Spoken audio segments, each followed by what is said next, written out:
Hay cosas que pesan, aunque no tengan forma.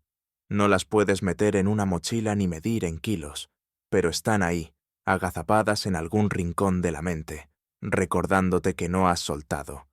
A veces es un recuerdo que se repite como eco, o una conversación que nunca tuviste el valor de cerrar, o ese proyecto que juraste terminar, pero que lleva meses, quizá años, oxidándose en una carpeta que ya ni abres. Nos acostumbramos a caminar con esas piedras invisibles, como si fueran parte de nosotros. Las cargamos a todas partes, sin cuestionar que el dolor de hombros no viene del peso físico, sino de lo que no dejamos ir. Recuerdo a Clara, una amiga que siempre hablaba de abrir su propio negocio. Tenía un cuaderno lleno de ideas, logotipos, nombres, pero pasaban los años y seguía en un trabajo que no le gustaba, repitiendo la frase: cuando esté todo perfecto, lo haré. La perfección nunca llegó. Lo que sí llegó fue el cansancio, esa mirada apagada de quien vive sosteniendo algo que ya no encaja. Soltar no siempre es un acto dramático. A veces es una decisión pequeña, tomada en silencio, sin testigos, pero esa decisión puede ser la diferencia entre seguir arrastrando un peso invisible o caminar más ligero.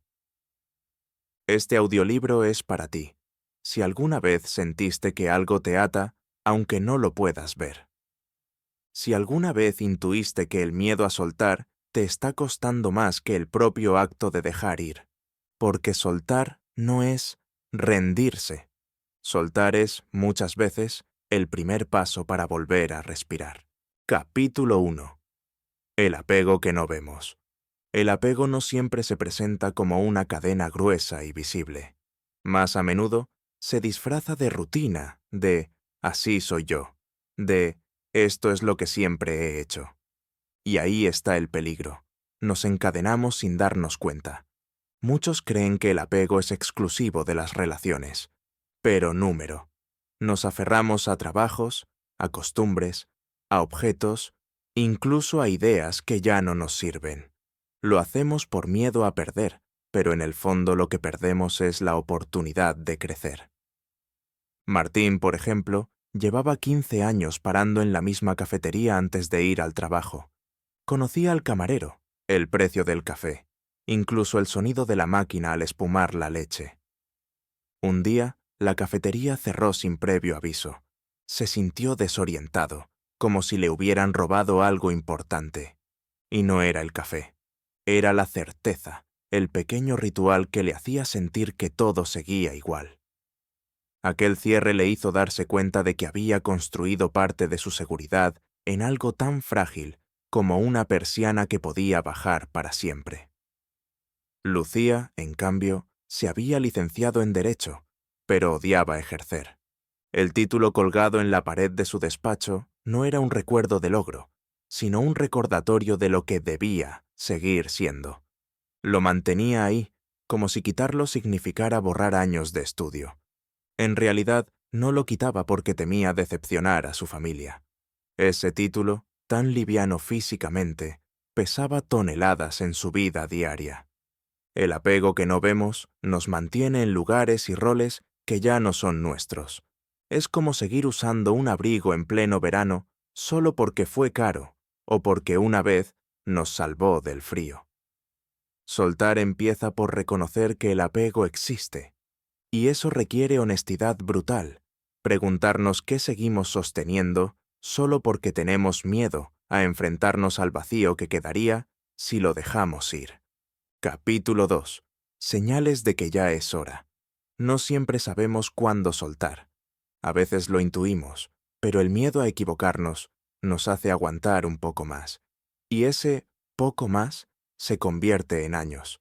Por eso, aprender a leer las señales es clave para no quedarnos atrapados en lo que ya caducó.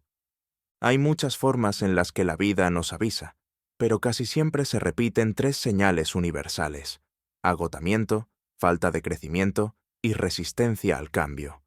La primera es el agotamiento que no se arregla con descanso. No hablo del cansancio físico tras un día duro, sino de esa fatiga emocional que se siente incluso después de dormir. Es la sensación de arrastrar los pies hacia algo que antes te ilusionaba, pero que ahora solo te pesa. Andrés lo sabía bien. Trabajaba como diseñador gráfico para una agencia de publicidad.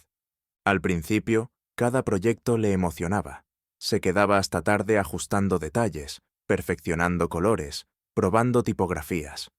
5 años después, no importaba cuántos días libres tomara.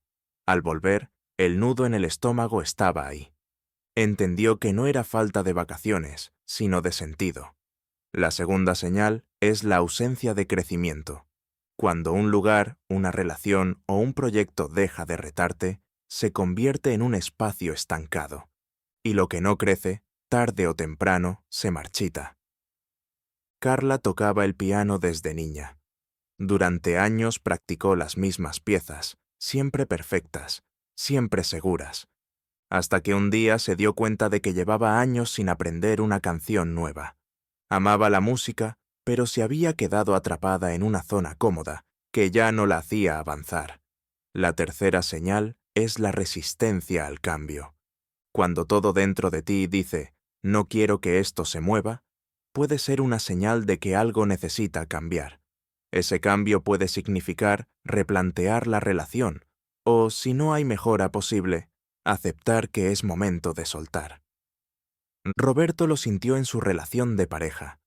Llevaba tiempo notando que las cosas no funcionaban, pero cada vez que surgía la posibilidad de mudarse, cambiar de trabajo o incluso viajar, lo evitaba. No era que no quisiera hacer esas cosas, era que sabía que cualquier cambio aceleraría un final que no quería enfrentar. El cuerpo, la mente y la vida nos hablan constantemente. El problema es que, si ignoramos las señales, ellas no desaparecen, se amplifican. Primero es un susurro, luego un murmullo, después un grito. Y si aún así no escuchamos, la vida decide por nosotros. Capítulo 3. El duelo de lo que dejamos. Soltar no es como apagar una luz. No es un clic y ya está. Es más parecido a despedirse de alguien en una estación de tren. Sabes que es lo correcto, pero sientes un nudo en la garganta mientras ves cómo se aleja. Cada vez que dejamos ir algo importante, una persona, un sueño, una etapa, atravesamos un duelo. No importa si fue nuestra elección o si la vida lo decidió por nosotros. El vacío se siente igual. Hay quienes intentan saltarse ese duelo, llenando su agenda de compromisos, distrayéndose con cualquier cosa para no pensar. Pero ignorar el dolor no lo borra, solo lo esconde hasta que encuentra la manera de salir. El duelo puede venir acompañado de nostalgia, de rabia o incluso de culpa. Culpa por no haber hecho más, culpa por no haberlo intentado de otra forma, culpa por sentir alivio. Clara, la misma amiga que soñaba con su negocio propio, finalmente dejó su trabajo. Los primeros días se sintió eufórica. Dormía más, se permitía desayunos largos, salía a caminar sin prisa. Pero al tercer día, la euforia se convirtió en una pregunta que la taladraba. ¿Y ahora qué? No era solo que había perdido un trabajo, había perdido también una identidad, un lugar donde cada día sabía quién era y qué tenía que hacer. Algo parecido le pasó a Sergio cuando terminó una relación de 8 años. No fue una ruptura dramática, simplemente, un día, ambos entendieron que ya no caminaban en la misma dirección. Aún así, cada rincón de su casa estaba lleno de pequeñas ausencias. Una taza sin usar, un hueco en el armario, un silencio nuevo en la noche. No echaba de menos la relación, echaba de menos la costumbre de compartir la vida. El duelo es incómodo porque nos obliga a estar frente a frente con el vacío, pero también es una oportunidad para reencontrarnos con nosotros mismos, sin distracciones. Es un puente incómodo hacia algo nuevo, y cruzarlo con paciencia es la única manera de llegar al otro lado. Soltar duele. Negarlo no lo hace más fácil. Aceptar que habrá un tiempo de tristeza es, paradójicamente, lo que abre la puerta a que un día podamos mirar atrás sin sentir que nos falta un pedazo. Capítulo 4. Dejar fluir. Aceptar la evolución natural de las relaciones. Las relaciones, como los ríos, cambian de forma con el tiempo. Algunas se ensanchan y se vuelven más profundas. Otras, poco a poco, toman un cauce diferente. A veces, intentar que una relación siga igual que siempre es como tratar de detener el agua con las manos. Se escapa, porque está hecha para moverse. Dejar fluir no significa dejar de cuidar a las personas que queremos. Significa aceptar que, igual que nosotros cambiamos, los vínculos también lo hacen, y que no siempre necesitamos forzar un molde antiguo para que encajen en nuestra vida actual. Julia y Marta eran inseparables desde la universidad. Con el tiempo, sus intereses y ritmos de vida se fueron distanciando. En lugar de forzar la misma cercanía de antes, decidieron verse menos pero con más calidad, sin exigirse una frecuencia determinada. Ese cambio les permitió conservar la esencia de su amistad sin resentimiento ni presión. Miguel, por su parte, llevaba años en una relación en la que últimamente había más silencios que conversaciones. Antes de tomar cualquier decisión, acordaron darse un tiempo para hablar y entender qué necesitaban cada uno. Ese espacio les permitió ver con claridad que algunas cosas podían mejorar y otras no. Al final eligieron caminos distintos, pero con la paz de haberlo intentado. Dejar fluir no es abandonar ni rendirse. Es permitir que cada relación encuentre su forma más natural, sin obligarla a ser lo que ya no es. A veces eso significa estar más presentes, otras veces dar más espacio, y en ocasiones aceptar que cada uno debe seguir su propio curso. Cuando dejamos que las relaciones fluyan, nos abrimos a la posibilidad de que evolucionen de una manera que no habíamos imaginado. Y, sobre todo, nos aseguramos de que lo que mantenemos en nuestra vida se quede por elección, no por costumbre. Capítulo 5. Soltar proyectos y sueños. Nos enseñan que hay que terminar todo lo que empezamos, que abandonar un proyecto es fracasar. Pero nadie nos dice que, a veces, seguir insistiendo en algo que ya no nos llena es una forma silenciosa de perder la vida. No todos los sueños están hechos para acompañarnos siempre. Algunos son como estaciones de tren. Nos acogen, nos enseñan, nos impulsan, pero no están destinados a ser nuestro destino final. Paula soñaba con ser arquitecta desde niña. Estudió con pasión, trabajó en un gran despacho y dedicó años a proyectos que, desde fuera, parecían impresionantes. Pero cada vez que entregaba un diseño, sentía un vacío extraño. No era falta de talento ni de reconocimiento, simplemente ya no veía su futuro en esa profesión. Un día decidió dejarlo todo y estudiar ilustración. Muchos pensaron que estaba desperdiciando su carrera, pero para ella fue como volver a respirar. A veces no es un gran cambio de rumbo, sino dejar ir una idea que nos acompañó durante años. Luis siempre había querido abrir un restaurante. Pasó más de una década ahorrando, haciendo planes, buscando locales. Cuando por fin tuvo la oportunidad, se dio cuenta de que la pasión por la gastronomía que sentía a los 20 ya no estaba ahí. Había cambiado, y su vida también. Renunció al proyecto antes de empezar, no por miedo, sino porque comprendió que no tenía sentido invertir su energía en algo que ya no lo hacía feliz. Soltar un sueño no es negar quién fuiste, es reconocer que te has transformado, que la persona que imaginó ese objetivo no es exactamente la misma que eres hoy. Cerrar una etapa no significa borrar el camino recorrido. Cada paso que diste, cada intento, cada error, todo eso forma parte de tu historia. Dejar ir un proyecto puede ser, en realidad, la mayor muestra de respeto hacia tu propia evolución. Porque no todos los sueños caducados son fracasos. Algunos son victorias silenciosas, la de atreverte a ser fiel a lo que realmente quieres ahora, no a lo que quisiste en el pasado. Capítulo 6. Soltar expectativas. Vivimos rodeados de expectativas, las que otros tienen sobre nosotros y las que nosotros mismos nos imponemos. Algunas son explícitas. Deberías casarte, deberías tener hijos, deberías ascender en tu trabajo. Otras son más sutiles, pero igual de pesadas. Esa mirada de aprobación cuando cumplimos con lo esperado, o ese silencio incómodo cuando nos salimos del guión. El problema de vivir bajo expectativas ajenas es que, poco a poco, dejamos de escucharnos. Empezamos a tomar decisiones no por deseo, sino por miedo a decepcionar. Marina lo sabía bien. Su familia siempre le había dicho que el éxito era tener un trabajo estable en una gran empresa.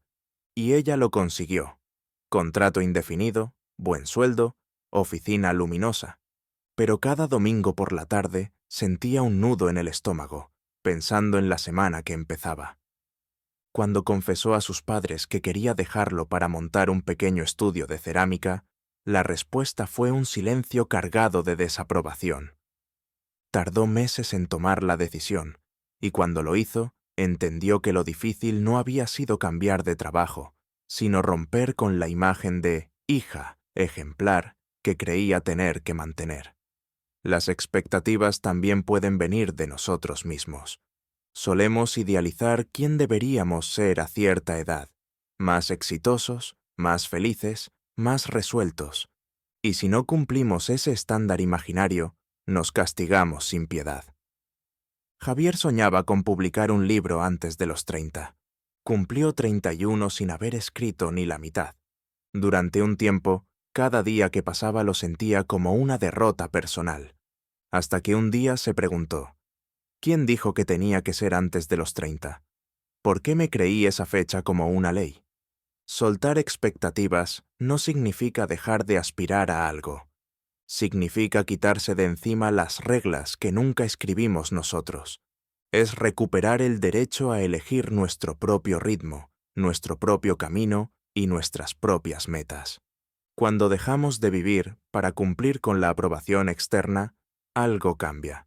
Las decisiones se vuelven más ligeras, los logros más auténticos, y la vida, por fin, empieza a parecernos nuestra. Capítulo 7. El espacio que queda. Cuando soltamos, lo primero que sentimos suele ser vacío. Ese hueco puede asustar, porque durante mucho tiempo lo llenamos con una persona, un proyecto o una rutina. Y de pronto, no está. Pero lo que al principio parece un agujero, con el tiempo se convierte en espacio. Espacio para respirar, espacio para movernos, espacio para que entren cosas nuevas. Ana siempre decía que su agenda era un desastre, llena de reuniones, favores a otros, compromisos que no podía rechazar. Un día, agotada, decidió decir más veces no. Las primeras semanas sintió una extraña inquietud. Llegaban las 6 de la tarde, y por primera vez en años no tenía nada que hacer. Pero ese hueco que al principio le daba vértigo, empezó a llenarse con caminatas, lecturas y tardes tranquilas que nunca antes se había permitido. El espacio que queda también nos muestra quiénes somos, sin todo lo que sosteníamos, sin la relación que nos definía, sin el trabajo que nos daba identidad, sin la rutina que nos anclaba. Es como limpiar una habitación y redescubrir las paredes, la luz, el eco. Y en ese espacio empiezan a aparecer oportunidades que antes no cabían. Nuevas personas, nuevos intereses, nuevas formas de estar en el mundo. No porque las busquemos desesperadamente, sino porque ahora tienen dónde llegar. Soltar no es solo un acto de cierre, también es un acto de apertura. Cada vez que dejamos ir algo que ya no encaja, estamos diciéndole a la vida, aquí hay un lugar para lo que venga. Y aunque no sepamos todavía qué será, confiar en que llegará es parte de la magia. Epílogo. Vivir más ligero. Soltar no es algo que se haga una sola vez en la vida. Es un ejercicio continuo, una práctica que nos acompaña en cada etapa. Porque siempre habrá algo que, tarde o temprano, dejaremos atrás. un lugar, una persona, una versión de nosotros mismos. Vivir más ligero no significa vivir sin vínculos o sin responsabilidades. Significa aprender a no aferrarnos a aquello que ya cumplió su propósito. Significa reconocer cuándo algo nos da paz y cuándo solo nos da peso. Cuando dejamos de cargar con lo que no necesitamos, empezamos a caminar de otra manera. La espalda se endereza, la respiración se hace más profunda, la mente se despeja. No es magia, es espacio. Espacio que antes estaba ocupado por miedos, obligaciones impuestas o recuerdos que nos retenían. Quizá no podamos elegir todo lo que llega a nuestra vida, pero sí podemos decidir qué dejamos quedarse. Y en esa elección está buena parte de nuestra libertad. Quiero que te hagas una pregunta, ahora, al terminar este libro. ¿Qué es lo primero que vas a soltar hoy? No lo pienses demasiado. Tal vez sea algo pequeño, una prenda que ya no usas, una tarea que no necesitas hacer, una disculpa que ya no esperas. O tal vez sea algo grande, como un sueño o una identidad que ya no te representa. Sea lo que sea, suéltalo con la certeza de que, al dejarlo ir, estás haciendo espacio para lo que sí está destinado a quedarse. Vivir más ligero es un regalo que solo tú puedes darte, y el mejor momento para empezar es ahora.